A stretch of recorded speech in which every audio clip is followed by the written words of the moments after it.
The red truck in the snow. The first time anyone noticed the red truck, it was parked at the edge of Clearwater Pines, a town so small that strangers were spotted faster than a new snowflake in November. The truck's glossy red paint stood out like spilled blood against the endless stretch of white snow that blanketed the entire town.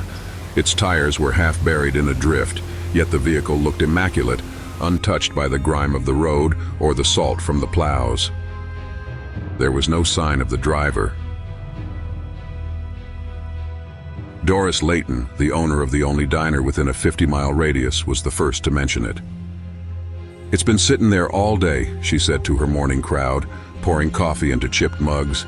"Nobody's seen a soul near it."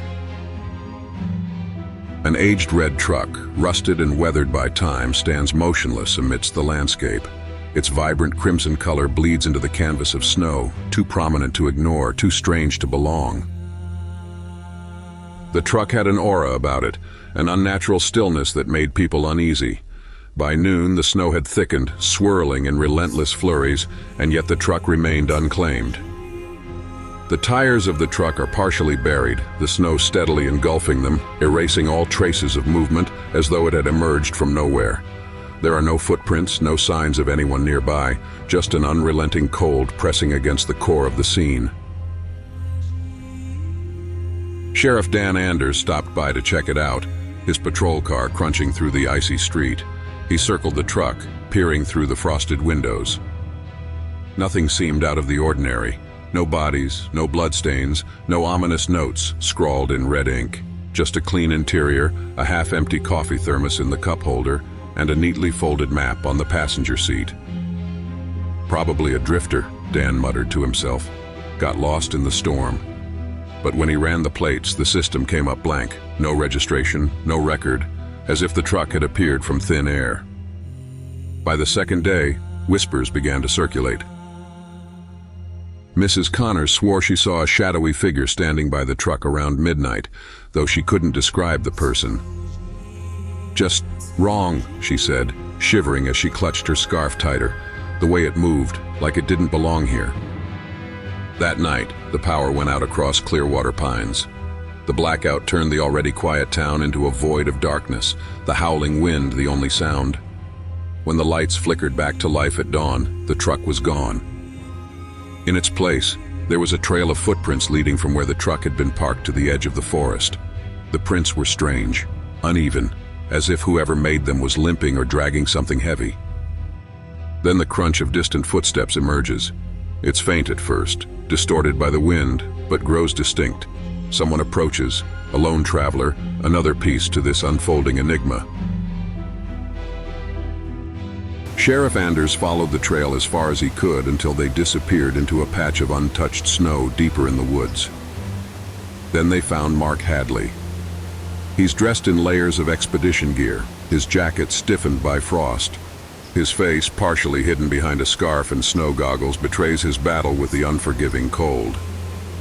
Mark was a logger, a big man known for his strength and quick wit, but when they found him near the old sawmill, he was neither strong nor witty. He was pale, his eyes wide open and frozen in terror, his body twisted in an unnatural angle. There wasn't a mark on him, no wounds, no sign of struggle, but his face told a story of pure, unfiltered horror. Clutched in his hand was a scrap of red paint chipped from the truck.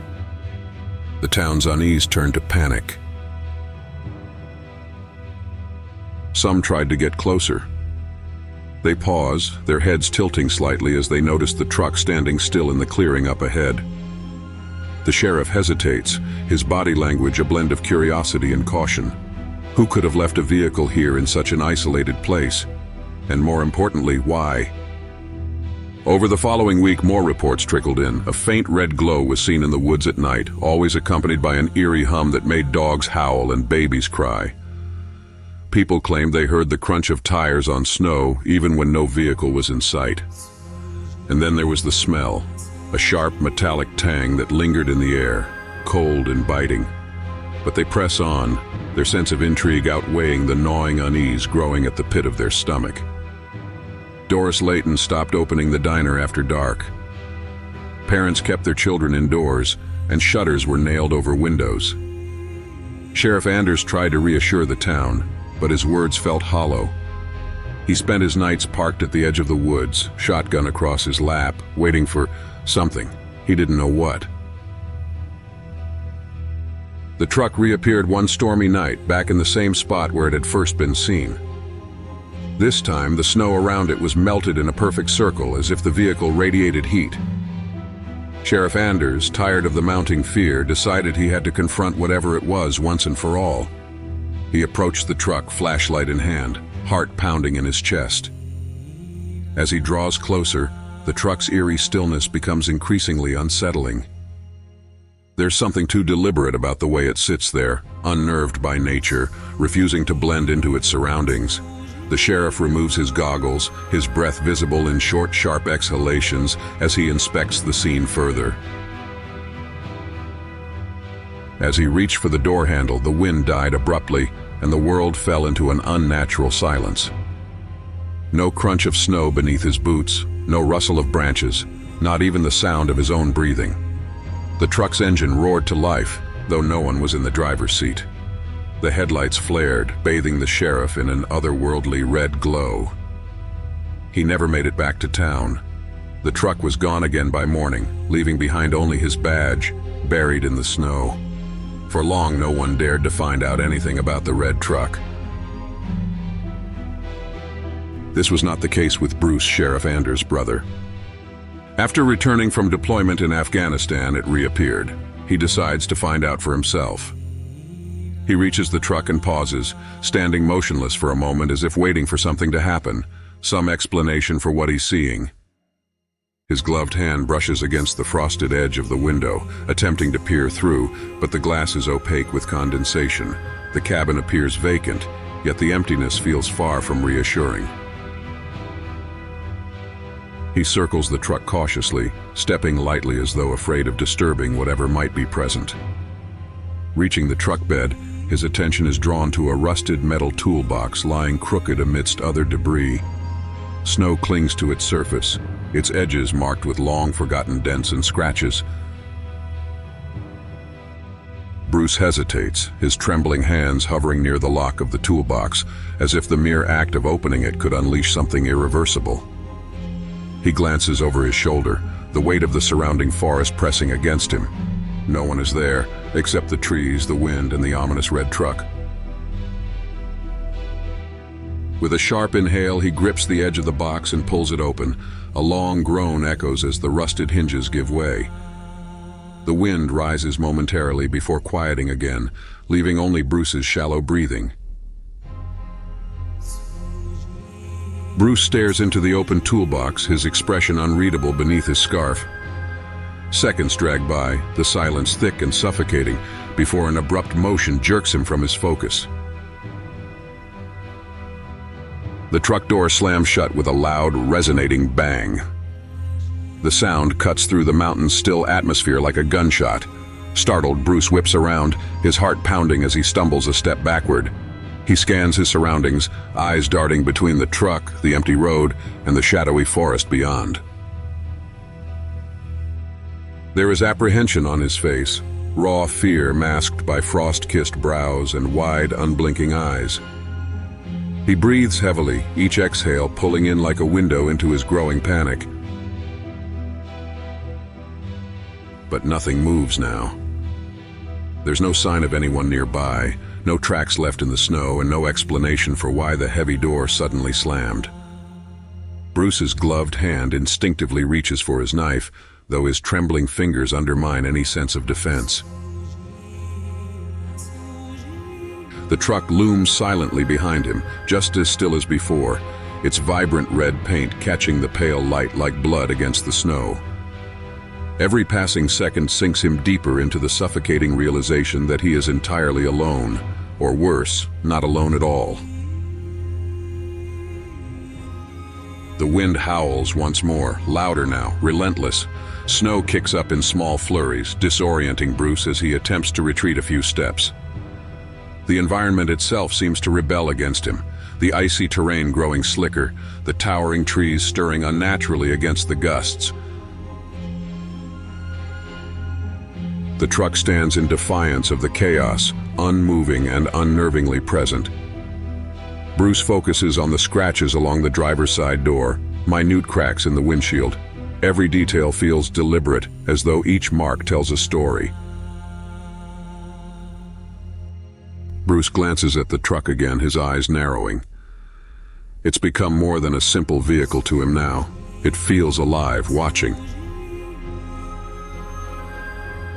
A deep noise rumbles faintly, a sound distinct from the wind's howling. It starts soft and grows louder, an unnatural hum resonating from within the truck. Bruce gasps, stepping back rapidly before his boot catches on a patch of ice. He falls hard, body hitting the frozen ground with a dull thud. Now on the ground, Bruce's view of the truck is now angled upward, capturing the truck from Bruce's fallen perspective. It looms even larger now, dominating the frame, a giant silent beast cloaked in unease. Scrambling to his feet, Bruce struggles between two competing urges. Every instinct in his body screams at him to run, to leave the cursed truck to the wilderness and never look back.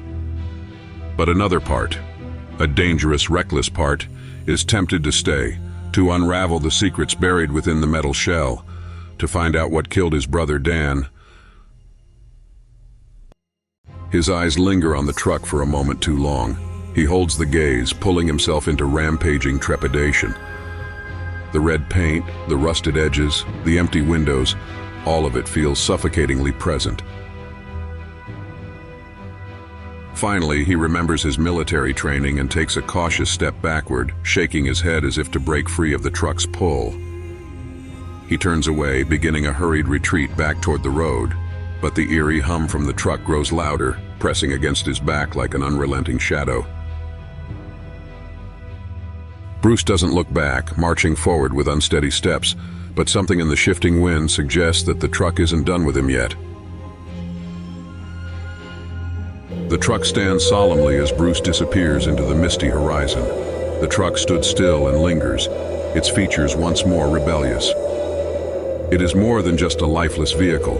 It bears the weight of something sinister, a presence that cannot be explained nor dismissed. Its vibrant red is not just a jarring color, but a warning, a siren in the snow marking whatever secrets it holds. No resolution is given, no simple answers offered. The truck remains shrouded in enigma as snow begins to fall once more, burying its tires further, hiding its truth. Bruce is now a distant shadow fading into the white expanse. His breath is heavy, his movement urgent as he retreats farther from the truck. But the eerie stillness in the air never lifts. Snow falls steadily, blanketing the red truck inch by inch. Eerie silence, the wind has stilled, the trees are quiet. The truck can be seen one last time. The hum that tormented Bruce continues faintly long after he is gone. I guess some secrets should remain buried. Clearwater Pines remains a ghost town now, its streets empty and its windows dark. The red truck hasn't been seen in years, but sometimes on stormy nights, travelers passing through swear they see something glinting in the snow, hear the faint rumble of an engine, and feel a cold that cuts deeper than the wind. Those who know better don't stop to investigate. Not anymore. However, the sound of footsteps crunching through snow briefly returns, distant but distinct, suggesting the story of the red truck is far from over.